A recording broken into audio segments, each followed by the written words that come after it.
Commence primary ignition.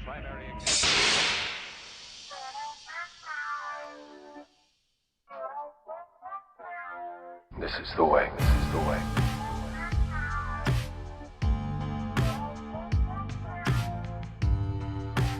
I can bring you in warm, or I can bring you in cold.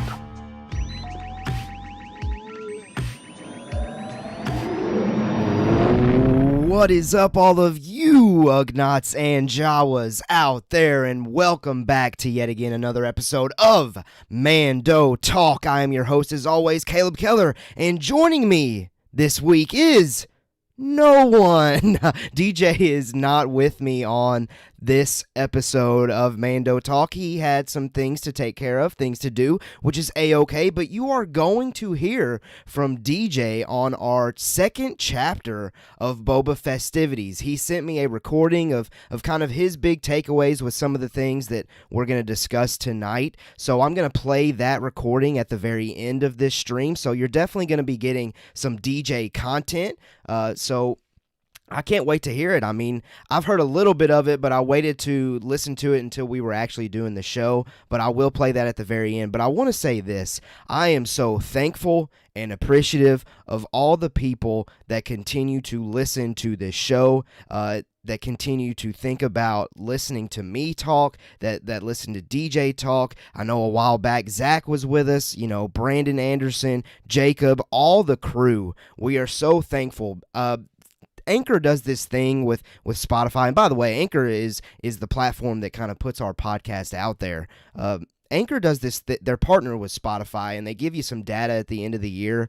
Our our streams, our listens have grown by like almost 100%, 120%. Like, it's crazy the growth that we've seen in this past year here at Mando Talk. So it's very exciting and a lot of great things going on. And I tell you what, one of the nicest things going on right now is getting ready for the Book of Boba Fett. I can't wait for this show. It is officially December.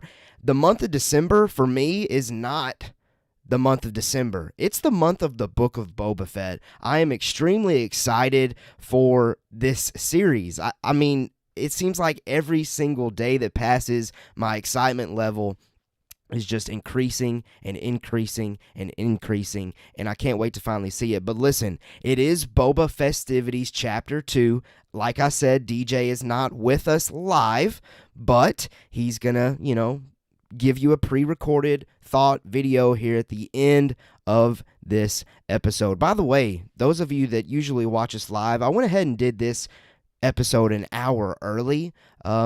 Maddie, my wife, usually gets home from work kind of when we're live. So, I figured let's finish the show. That way I can hang out with my wife as soon as this stream is over. So that's why we kind of went earlier this week. I hope you don't mind. I hope you understand. But with that said, RFB, Rural Farm Boy, you are in the chat. I greatly appreciate you being here. And you know what? You tell me what you think of all the different things that we're going to be discussing tonight. And RFB, I know you love DJ just as much as I do. Like I said at the top, we will hear from him as well. We got a pre-recorded special something from him to play at the very end of the episode, so stick around. Okay, the first thing that's on our to-do list tonight for Boba Festivities Chapter 2 is to kind of break down and react to these recent TV spots that we've gotten.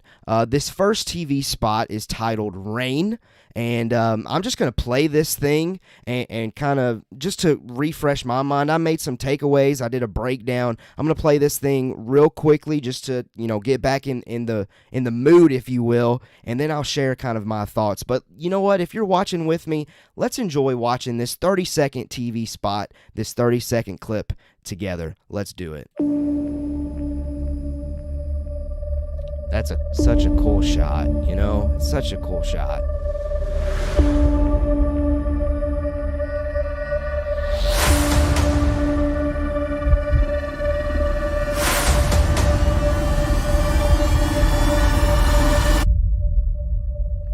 I am Boba Fett.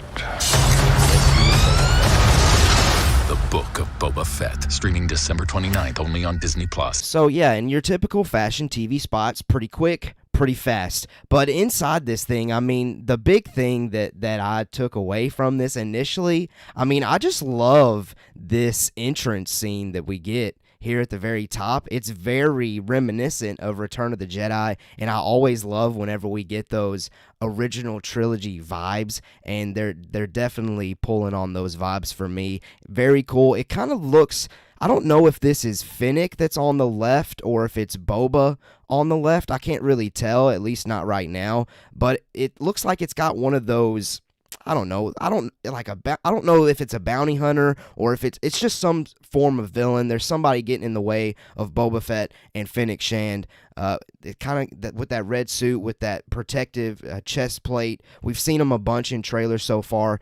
Whoever it is, it's captured. They're in trouble. I really love this shot. Really, really cool. The next thing that I found very, very, very intriguing was the flyover of this city that at this point, I really genuinely feel like this city is on Tatooine. It just has way too many Tatooine vibes, in my opinion, to kind of deny that, at least right now. I mean, obviously, I am correct until proven incorrect, like we typically happen to be sometimes, but it really looks really cool. I can't wait to explore this new location regardless. Very, very cool. The hangar, that is the next thing. So let me roll this thing. The hangar there with Slave One. Very interesting shot. I think on Twitter this past week, somewhere on social media, I saw that was actually concept art from somewhere. If you're in the chat and you can confirm that, please do. But someone on socials kind of shared that image, revealed that was like an original concept art from somewhere. So very cool. I love that we're getting more Slave One. Great to see. And the dining hall scenes, I'm getting very, very much so bad vibes here in this shot. I think Boba is really going to be scary in this moment. Obviously, he's like, speak freely, do what you want. I want to hear you. Let me hear your opinions. But I'm nervous, man. Every time I see that dining hall scene, I feel like somebody's about to get got. That's just my personal opinion. Maybe I'm wrong. We'll see. But really, really cool. Okay, that was not the only TV spot that we got in this past week. We also got a second TV spot by the title of Message. So again, I'm going to play that one real quick as well, and then I will give my quick takeaways. Not as many quick takeaways with this one personally. Maybe if you had other quick takeaways from the first TV spot, let me know. And if you have takeaways from Message, the second TV spot, let me know. All right, let me click play on this again to set my vibes, to set my mood, and to refresh my mind a little bit. Here we go. I am Boba Fett. Left for dead on the sands of Tatooine. This right here, by far the most important shot, by far. Jabba ruled with fear.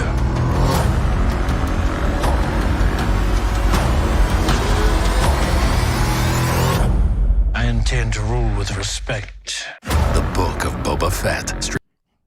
So a lot of stuff December there that 29th. we've seen before, but like I said, kind of as we were watching it, by far the most important shot I am and Boba Fett. cool shot right here. I'm going to start here because we are seeing Tuscan Raiders. That scene that we've seen in the trailer already. They're walking around. We got kind of like a sandstorm going on here, and this quote of "Left for dead on the sands of Tatooine. Tatooine" is going on, and it flashes straight to Boba Fett in this back to tank kind of setup. He's not really like floating like Luke Skywalker was in Empire Strikes Back. It looks like he's more so laying down, but it's definitely some form of healing tube, healing chamber. Really cool. Can't wait to see it, and that explains why Tamara Morrison Boba Fett is looking so fresh, so clean in the trailer that we've gotten for the Book of Boba Fett so far. But man, I tell you what, I feel like the Tuscan Raiders and then transitioning to Boba Fett laying there, for some reason that is giving me even more so confirmation that DJ was in fact correct, that we're going to see kind of his connection with the Tuscan Raiders and his survival and how he got out of that Sarlacc pit and all of those different things. I think DJ in the past has mentioned that that's going to be potentially answered later in the series. I think I'm a little different, and that's always great to have different opinions. I think we're actually going to get a Sarlacc pit answer rather quickly. You tell me, though, if you have a different opinion, if you agree with DJ kind of later in the show, or if you agree with me kind of early in the show, let me know. Let me know in the chat if you're watching live. Let me know in the comments if you're watching on the playback, or if you're listening to the podcast episode, tell us in Discord. Really cool hangout spot there. Okay, next up, and this was honestly the last thing that I have, and this is like a blink and you miss it kind of moment right here. Oh, I got so lucky there with the pause. Right there, if you will notice, behind Boba Fett, and if you're listening on the podcast, I'm at the 15-second mark. Behind Boba Fett is one of those guys, one of those soldiers that's got that chest plate with kind of like the maroon, the crimson suit underneath, is wrapped up, strapped up with Finnick. And that makes me believe, like, the first TV spot that we watched together, that's who Finnick, or whoever it was, I'm pretty sure it was Finnick, was carrying into Jabba's palace, formerly Jabba's palace. Those are my thoughts. That's kind of where I'm at right now. Really interesting there. And obviously that scene is the same scene as that creature. I'm blanking on that creature's name, or the species, my bad.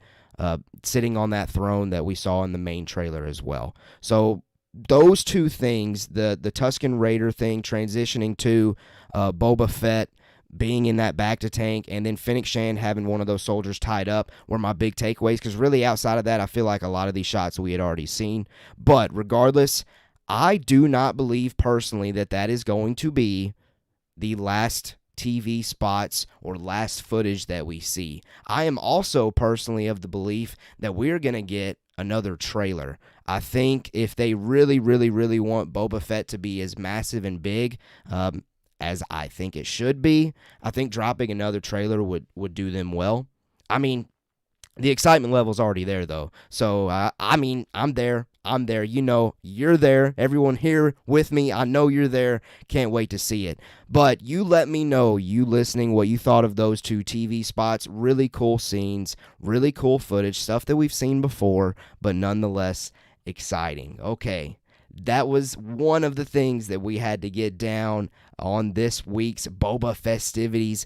The next thing we are going to talk about Ming-Na Wen's recent comments on the Book of Boba Fett from Disney 23 magazine, and this was shared by the Direct. I've got some quotes here that I'm going to read with you, and we're going to discuss it a little bit. This is kind of toying with the title of this episode, the Anti-Hero Thoughts. Here's the quotes from Ming-Na Wen. Well, there's a partnership between the two of them, speaking on Finnick and Boba Fett for sure. They're bonded by the fact that they both lived through a near-death experience, and there is a sense of code that they both abide by. I don't think there really is anything there in that quote that we can take away that we didn't really know already. RFB in the chat, all I can think of, Caleb, in no way are we ready for this story they're going to tell. That is absolute fact, RFB. You are not wrong, sir. Okay, next quote that I have here from Ming-Na Wen. So it's going to be really interesting to see how their dynamics grow in the Book of Boba Fett. I think that's all I can say. The rest is you have to watch.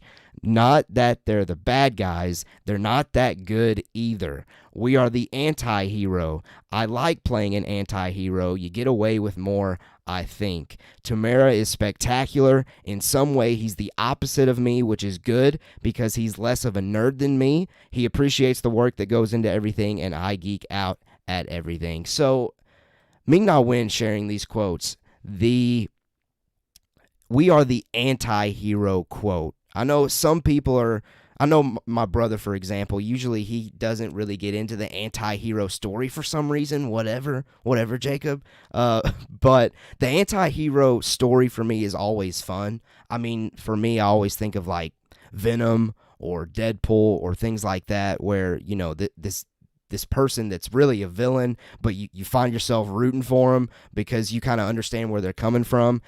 I mean, The Mandalorian Season 2 set that up perfectly for Boba Fett. We're definitely going to be getting this anti-hero kind of character arc from Boba, and I can't wait to see it.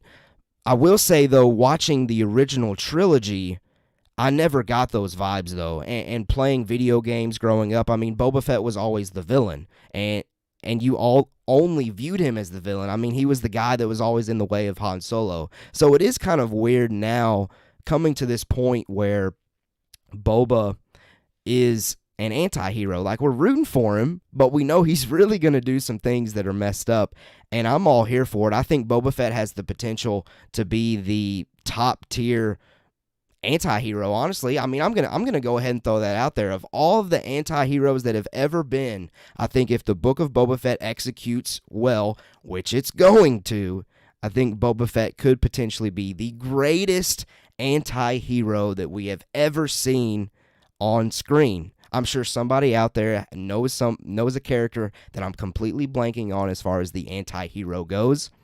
But oh well, I'm a Star Wars fan. I'm just letting my Star Wars nerd flow. Boba Fett, mark it down. You heard it here first. He's going to be the greatest anti-hero that you have ever seen. Okay, you let me know, though. Are you excited to see Boba Fett be that kind of anti-hero? Fennec Shand as well. I mean, those two pair so well together, and it's going to be great to see them in action. Okay, next up is this question here that we had teased up on the last Boba Festivities, and that was this: is less more with the character of Boba Fett? And this is one of those things that you're going to hear from DJ at the very end of this episode that he pre-recorded for me. I can't wait to hear what he had to say about it. Is less more with the character of Boba Fett? That's our question. And for me, it's always one of those things that I really believe that Boba's character's minimal role is a huge, huge benefit as far as like the mysteriousness, the mystique, the fun that we have with the character. I mean, for me, I think about being a kid. I mean, you don't see Boba's story unfold. You don't see Boba's background unfold really until the prequels a little bit. And so it just leads to this incredible imagination, these incredible stories that you come up with personally. And what's better than your own personal stories? So in that sense, Boba Fett has really benefited from getting this less is more kind of treatment in the past. But I've gotten to the point where with the Book of Boba Fett, I realized that that's a thing, that Boba Fett has become such a great character due to having less is more. But I'm at the point where, yes, I really want to see more of him. I want to see more of him more so than I want to see less of him. So I think it's one of those things that after we see the Book of Boba Fett, we're really going to have the ability to answer that question a little bit better. But I think it's something that it came up from watching the Under the Helmet special on Disney Plus. It came up while watching that because one of the guys that worked on the character behind the scenes talked about how less is more, and that kind of mystique that was surrounding the character really made that character stick. And I'm just to the point where I want more of him. I definitely want more of him. But I realize that that's a thing. And I don't know. I'm just kind of in the middle. I will eventually kind of reevaluate that question of is less more, because I think this series is definitely going to dive deeper into the character of Boba Fett. And we actually got a quote from Tamara Morrison himself today. Literally today, perfect timing. We got a quote from Tamara Morrison from SFX magazine, and he was asked about the mystery around the character and the possibilities of diving in too deep. So I've got some more quotes for you here. Tamara Morrison said this: yes, and that's where we kind of opened up too much of the can at times, I think. I did have my reservations, but hey, I trust the people I work with. I was so lucky I had people like Dave Filoni, who has an ability to connect some of the dots, some of the ancient dots, and to keep that authenticity. I relied on him a lot because I'm not one of those actors that reads every comic book and every bounty hunter book. He was also asked some questions, when asked about some answers for the character of Boba Fett, he said this: there will definitely be a number of answers, teases Morrison. Some long-winded answers, some short and sharp answers, some colorful answers. We're filling a lot of gaps. I think that is in direct response to the Sarlacc pit. I definitely think we're getting that in this show. But it's interesting to see Tamara Morrison even recognize that this is a thing, that the less is more mentality with Boba Fett is real. It is definitely, I think, a debate that I'm sure some people out there feel very strongly about. I think I'm just right down the middle. I realize it's a thing, but I think I prefer to get more of the awesome character that is Boba, and the Book of Boba Fett's going to execute on that for sure. You tell me, though, what you think of that question. Is less more with the character of Boba Fett? All right. The next thing on our to-do list on this Boba Festivities number 2 is revisiting The Mandalorian Chapter 14, The Tragedy. I just rewatched this literally about 20 minutes before hitting go live. 20 minutes before going live, I finally got a chance to rewatch Chapter 14, The Tragedy. And the big thing that immediately as it happened, the entrance of the Slave One is still chilling to this day. It is absolutely incredible. As soon as you hear it, as soon as you hear Slave One, you know that we are in for a treat. It's crazy to me that looking back on season 2, everyone talks about, Luke Skywalker showing up.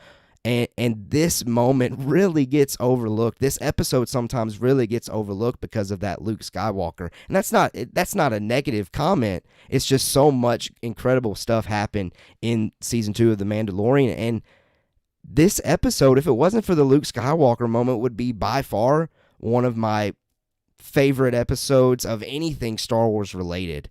It's just absolutely incredible. The arrival of Boba, the execution of Boba, the brutality of Boba, it was knocked out of the park. And one of my big takeaways as we're revisiting The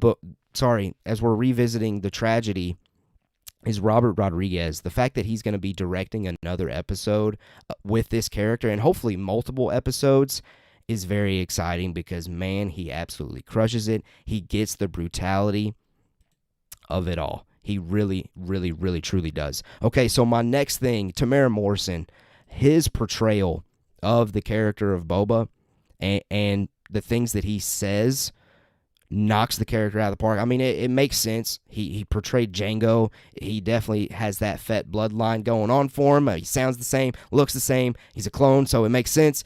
Great portrayal for Boba. We got a question here in the chat. RFB says, what, in your opinion, Caleb, is the tragedy in this chapter? Ooh, there are multiple tragedies in this chapter. I think initially when I first watched it, and we first did like a spoiler review or spoiler discussion, we said the true tragedy of Chapter 14 was the destruction of the Razor Crest. That is by far the true tragedy of Chapter 14. I mean, am I wrong? I mean, in all seriousness, it's definitely Grogu getting taken by the Empire and by Moff Gideon. But, I mean, the true tragedy is the Razor Crest, man. I thought that was going to be the next Falcon for this next generation, and they just blew it up. But anyway, you let me know your answer, RFB, and anybody in the chat. I think that's a great question. That is a phenomenal question. What is the true tragedy in this chapter? So much tragicness goes down. It really is a great question. Okay, another thing that I noticed on my rewatch is that Boba Fett name drops Cobb Vanth. and he says that Cobb Vanth was wearing my armor. So Boba is very much in the know of who Cobb Vanth is. And I know last week me and DJ were speculating on if Boba Fett was lurking in the shadows and watching everything that transpired. I think on this rewatch, this revisit, and him name-dropping Cobb Vanth and realizing that Cobb Vanth was wearing his armor, I mean, that all but confirms that he was watching, does it not? I mean, that's my personal take, but maybe I'm being too optimistic about us being right for a change. But I kind of feel that way, that Boba Fett name-dropping Cobb Vanth 100% confirms that he has been lurking in the shadows. The next kind of thing here that I took away from this was Boba saying, "Let's all drop our weapons and have a chat." That really reminded me of the Speak Freely vibes and the Godfather vibes, the dining hall vibes that we've gotten from the Book of Boba Fett trailers so far. So that definitely fits the mold, fits the character, fits what we're going to see in this upcoming series. All right, next up, what do I have here? Next question that I have is, are we going to get further Jango history lessons to further make the stance that Fetts are in fact Mandalorian? I still to this day, I kid you not, guys, I still to this day get people on social media telling me that Fetts aren't Mandalorian.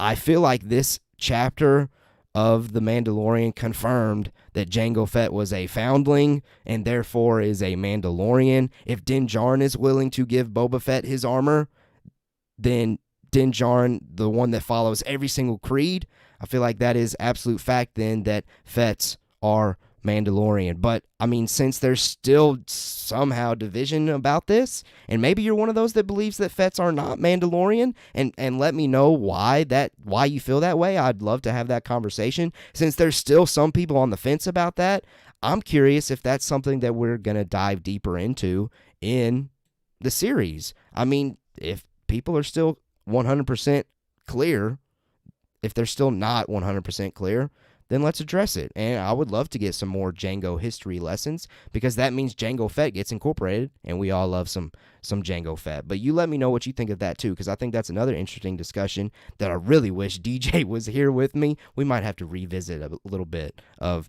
Chapter 14, The Tragedy, together. Next up, Q Boba Fett going hard. I mean, this goes back to my Robert Rodriguez comments.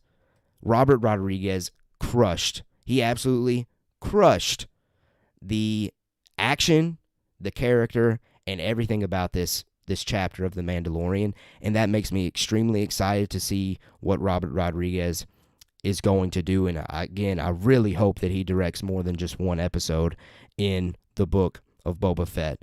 But this kind of connects back to Ming-Na Wen. The anti-hero vibes right here in The Mandalorian Season 2 is exactly what we needed. And that definitely connects to what Ming-Na Wen was saying in the quote that came out. I think it came out either today or yesterday, sometime recent, that Boba is in fact Fennec as well. They're going to be anti-heroes. We're going to understand where they're coming from, but man, they're going to do some violent things. I mean, as Star Wars fans, we're conditioned to not like the Empire at all. So when Boba Fett is sitting there smashing skulls together and destroying all those stormtroopers, I mean, of course we're rooting for him. I was going crazy, and I'm sure the entire fan base was going crazy. Let's see, RFB, I think he was discussing when Boba Fett said from Cobb Vanth, I fell over. Oh, yes, RFB is he's agreeing with me, I think, that Boba is definitely lurking in the shadows because he's well aware of who Cobb Vanth is. Thank you for that confirmation, RFB. I really do think it does. I really do think that does confirm it. But yeah, man, Boba Fett just goes absolutely ham. He goes ham. You love to see it, and I know Robert Rodriguez is going to deliver on some more of that stuff. And that's one of the things I as well put on here, is that Robert Rodriguez directed episodes are the ones that I'm looking forward to the most. I said it, I might be looking forward to Robert Rodriguez episodes more than Dave Filoni, more than Favreau if he's on the list, more than Bryce Dallas Howard, you name it. because this chapter was so incredible. Whenever we get word that it's Robert Rodriguez's turn, I'll be there. I'll be there anyway. I'll be ecstatic. I'll say that. Okay. Boba first putting on the armor again is still extremely satisfying to this day. That is another takeaway that I had. I had a thought as well here, and this was the next thing in the episode. Boba hops in the Slave One cockpit, and he goes after the troopers that took Grogu to see kind of where they're going, and he notices the Empire. But anyway, the question that I had was, how much Slave One action are we going to get? Because so far, Boba doesn't, what we've seen in the trailers at least, it doesn't look like Boba leaves Tatooine. I feel like he's definitely going to. We just haven't necessarily seen locations that don't look like Tatooine yet. So that makes me question, how much Slave One action are we really going to get? I feel like that might be something that we see later in the show, later in the series. But we'll see. I mean, it's definitely something they're going to execute. I hope there's enough of it. I'll say that, because I know in the Mandalorian, Din Djarin, we spend a lot of time with the Razor Crest. I mean, that was an entire plot line in the first chapter, in the first season, was Din Djarin repairing the Razor Crest and kind of going on that journey and dealing with all of the repairs and the breakdowns and things like that. I don't think they're going to sit there and destroy destroy Slave One in this show.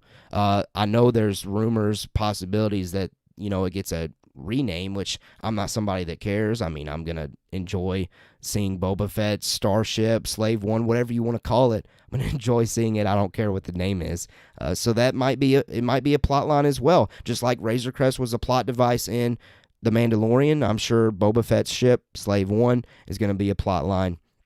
Could be a plot line in the Book of Boba Fett. Okay, back to my comment about Boba being shook. He was absolutely shooketh whenever he saw the Imperial cruiser.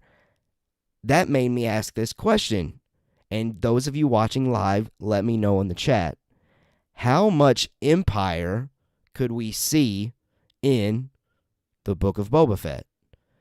And obviously this isn't the Empire at its strongest, because they just got wiped out. This is post-Episode 6. This is post-Return of the Jedi. But we know that the Empire is lurking in the shadows, and it's eventually going to become the First Order. How much of that are we going to get? I know with the trailer, with the TV spots that we've gotten, we keep getting this underworld mentality, and that's what we're really going to focus on. So I don't expect a ton of Empire content, but I kind of feel like it's necessary. I think that Boba having that kind of reaction warrants diving deeper into his thoughts and his feelings about the Empire being relevant still. That was something that I was really interested by, and I hope that's something that we dive deeper with this character in this show that we're eventually going to get in just 27 days. It's going to be absolutely crazy. All right, next here on my big takeaways from Chapter 14, The Tragedy. Boba reveals through the chain codes that Jango was a foundling. I've already kind of mentioned that, but there's just absolute confirmation again that Fett's are Mandalorian. I feel like that's still an argument, though, online, but whatever. That's a big takeaway, though. And then Boba Fett, the last takeaway that I have here with The Mandalorian Chapter 14, is that Boba Fett is a man of his word for pursuing after the child until he is safe, and that is definitely a trait that they have teased will move forward, because in all of the trailers, TV spots, you name it, Boba mentions, speak freely. He welcomes opinions. He welcomes people talking. He says, I intend to rule with respect.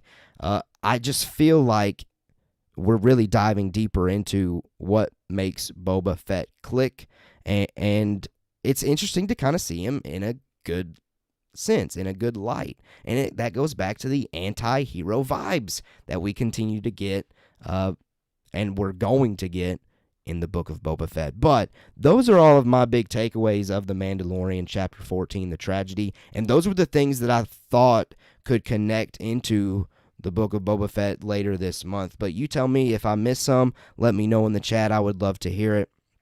If you got others, it's always great to discuss those things. But that is enough from me Man, I've been talking for about 30-something minutes at this point, and I really miss DJ right now. I hope you miss DJ too. It's always great to have as many Star Wars voices as possible on the show. And luckily, we have a recording from DJ Foster himself that he sent me regarding the 2 TV spots. So he gives you some takeaways and a breakdown and some kind of reactions that I know there are some things in there that I did not hit, so you definitely want to watch that.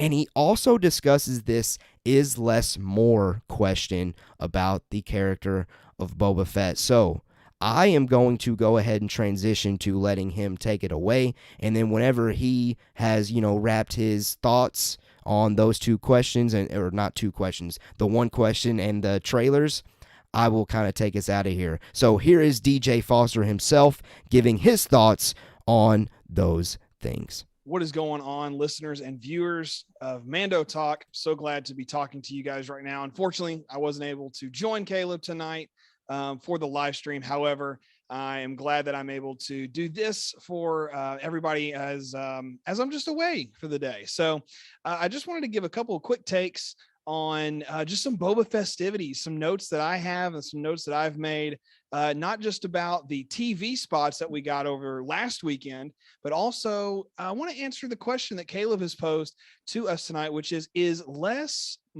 is more when it comes to Boba Fett, and answer that question. So let me start with my TV spot kind of reactions. Okay. Now, obviously I'm not doing a reaction to those trailers. I've already seen them. I saw them on my phone over the weekend celebrating the Thanksgiving holiday. So it's not really, something worth reacting to now in retrospect. It'd be all fake. I'm not about that. So let me just give you some quick reactions as to the 2 trailers we got. Okay. So the first trailer that we got was titled Reign, as in like somebody in charge, somebody reigning over a kingdom of sorts. And that's kind of what we're looking at with Boba. And I think it's really cool that they are playing into this. It's a Godfather type of aspect, and we get some Godfather-y type mafia type of Italian mob type of feels with this. And I think that's really cool. I think that's exciting. We were able to play into that genre really well. And Jon Favreau kind of teased that just a little bit in Mandalorian season 2, chapter 9. So it's kind of nice that we get a little bit more of that. But the first thing that I noticed watching this TV spot is the palace doors, formerly Jabba's palace. The doors raising up. It looks like it's Fennec Shand escorting what I'm going to refer to as a tracksuit ninja through the doors. Who knows what's going on with that? Could be the leader of those guys doing parkour across different cities in Tatooine. I have no idea at this point, but that's what it kind of looks like right off the bat. The next thing I notice in this trailer that's not something we've already seen, it's this nice shot of Slave One just kind of in a hangar.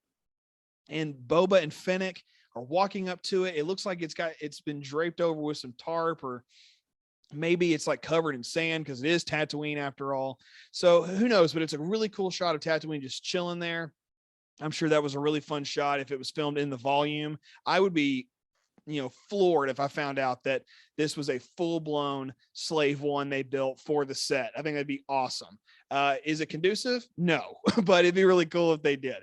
The next thing I noticed is something I saw a lot of people talking about online, and I'm really glad someone pointed it out because I'm not sure I caught it the first time around.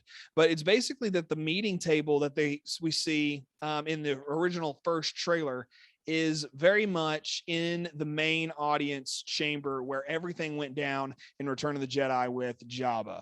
They've got the table right over what used to be the Rancor pit. Who knows if there's something else down there? I would be stoked if there's another Rancor or if there's something else down there. I mean, it'd be awesome, but I don't expect that currently. But it's nice to know that Boba has just full on set up a table to have a meeting right there with all of his constituents.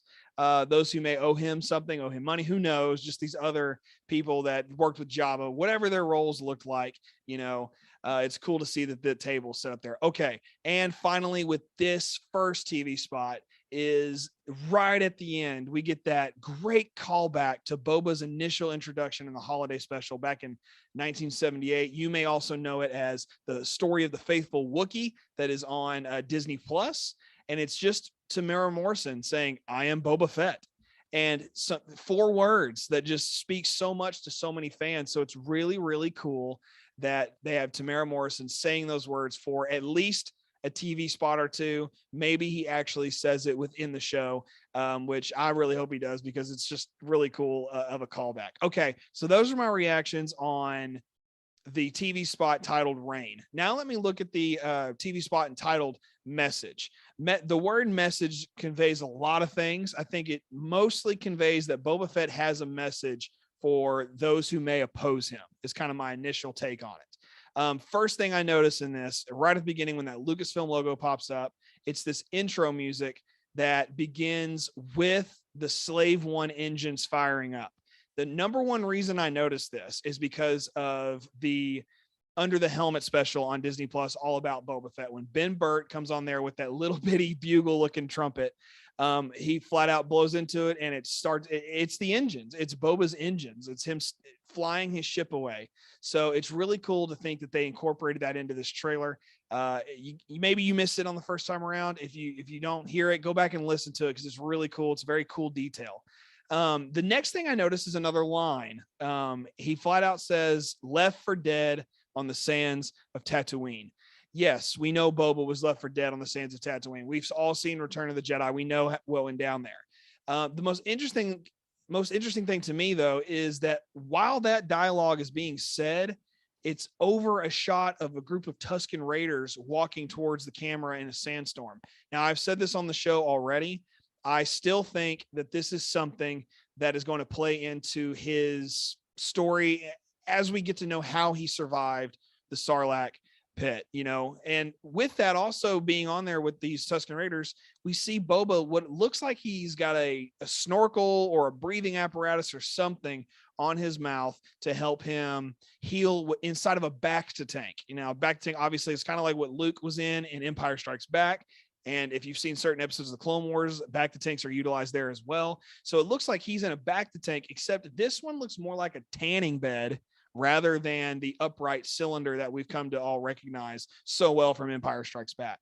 So to me, that's kind of the difference here. I think that he is more so laying down inside of a bacta tank rather than it being upright.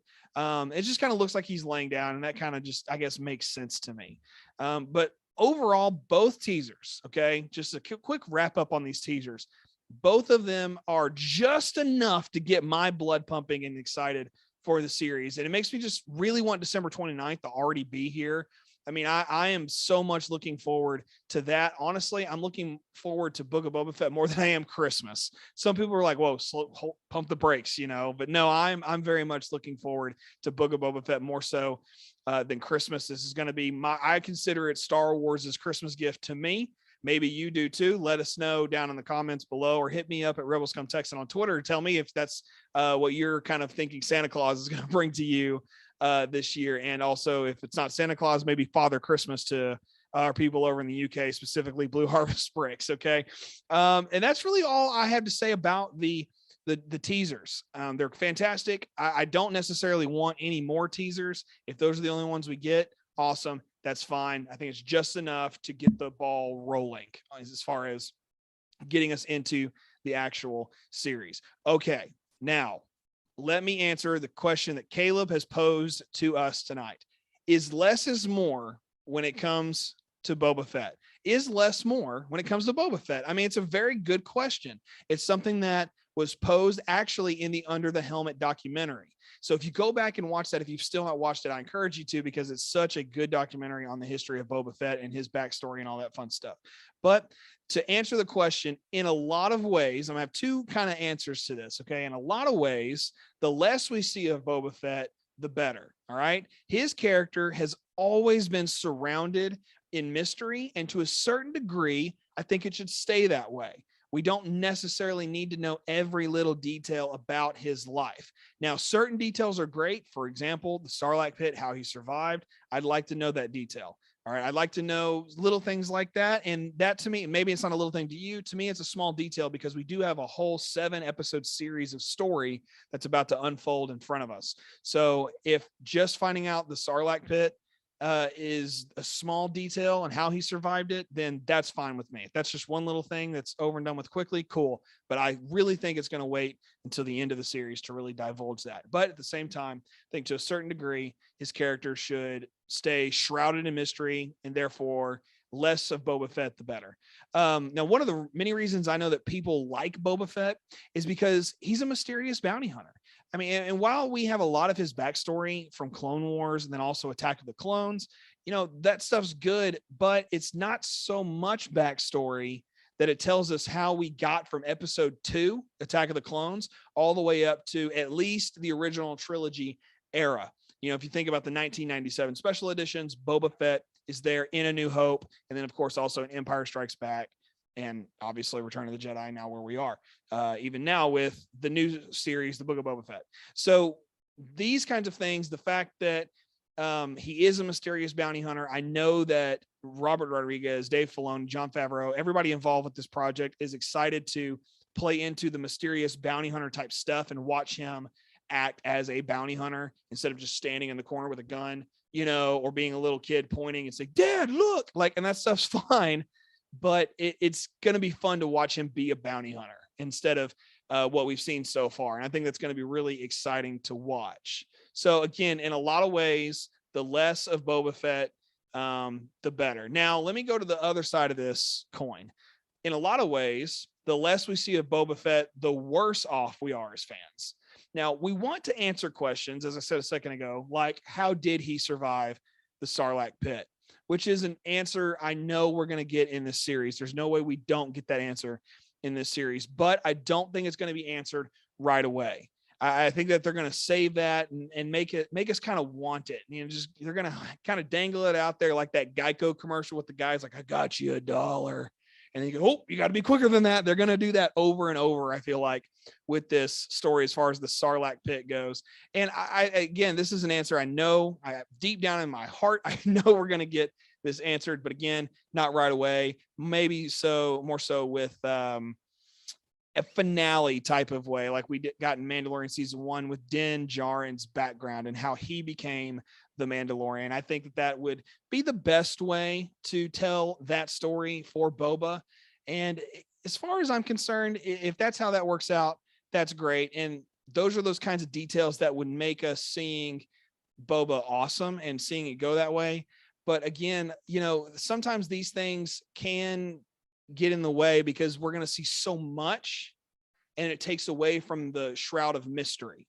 So in a way, we're worse off if we're seeing a lot of Boba rather than if we just kind of kept some things close to the vest, so to speak. All right. Second thing I want to say on why we might be worse off, and it's actually the final thing why I'd say we'd be worse off as fans if we saw a whole lot of him, is he's just too cool to use as little as possible. And what I mean by that is the more we put him on screen, the more exciting it is to see him. Of course, this is his series. We're going to see him constantly, not in every shot, obviously, but we're going to see a lot of him. And that's important stuff. But at the same time, it could damage, again, that shroud of mystery. That just him being Boba Fett standing in the corner with a gun is to some degree really cool. But at the same time, a lot of us want to see more of that and want to see more of him being a bounty hunter and really being active and just watching him perform and watching Tamara Morrison take this character and do something awesome with it, as we all know is going to be and already has been, right? But again, he's too cool to use as little as possible. We need to see him do a lot of really bad to the bone Boba Fett things, without him shooting knee rockets and beating tracksuit ninjas up with a gaffy stick. If we don't see those things, it's not Boba. Therefore, we do need to see a lot of him. It could be a problem again if we play into this idea of, well, I want to keep Boba Fett kind of mysterious. And honestly, just to conclude this, I think we can play both sides of it here. I really think that we could say, yes, he's still going to be mysterious. Yes, he's still going to be the guy in the corner holding the gun, ready to act at a moment's notice. But at the same time, we're going to see a lot of him and we're going to see him doing these things a lot. I think that's really something cool. So at the end of the day, I'm kind of riding the fence here, so to speak. I'm not necessarily in the camp of, yes, the less of him, the better, or no, the more of him, the better, or whatever. I'm not really kind of saying one or the other. I think for this one, I have to ride the line for now. As soon as December 29th gets here and we see the 7 episodes that follow after that date, I would love to see what they do with that. Of course, that's what we're all here for. But as far as making a conclusion